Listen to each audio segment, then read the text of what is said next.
Lakini nataka nigusie sasa maisha ya dhambi na namna ya kuishinda, kwa sababu kinachovuruga mahusiano ya mtu na Mungu huwa ni dhambi. Kwa nataka nigusie dhambi, na dawa ya dhambi itakuwa ni toba, ambayo ni toba. Neema Mungu ikija inaachilia provision inaitwa toba. Kwa kazi ya toba ni kuhakikisha na kurudisha kwenye mahusiano yako na Mungu.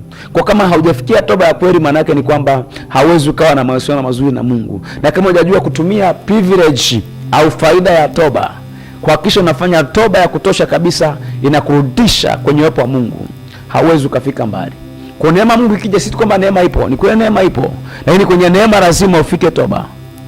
Lazima toba ifanye kazi. Inawezekana ulikuwa umeokoka, rudi nyuma. Cha kuweza kurudisha hata kama kuna neema ni toba. Inawezekana kweli haujaokoka, neema ipo ya kuokoa, lakini itaweza kusaidia ni toba ya kweli.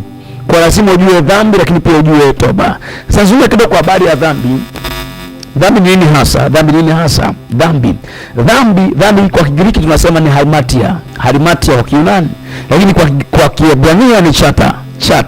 Na maana yake anamaanisha kushindwa kutembea kwenye viwango vya kimungu. Harimatia kwa Kiyunani au chata kwa Kigiriki, kwa Kiebrania inamaanisha dhambi, ambayo inamaanisha kushindwa kutembea kwenye viwango au standard za kimungu. Na neno harimatia linamaanisha falling short of the mark, kukosa alama. Na kukosa alama huku maana yake ni kwamba umeshindwa kufikia alama ambayo Mungu ameiweka kama kiwango kinachotakiwa.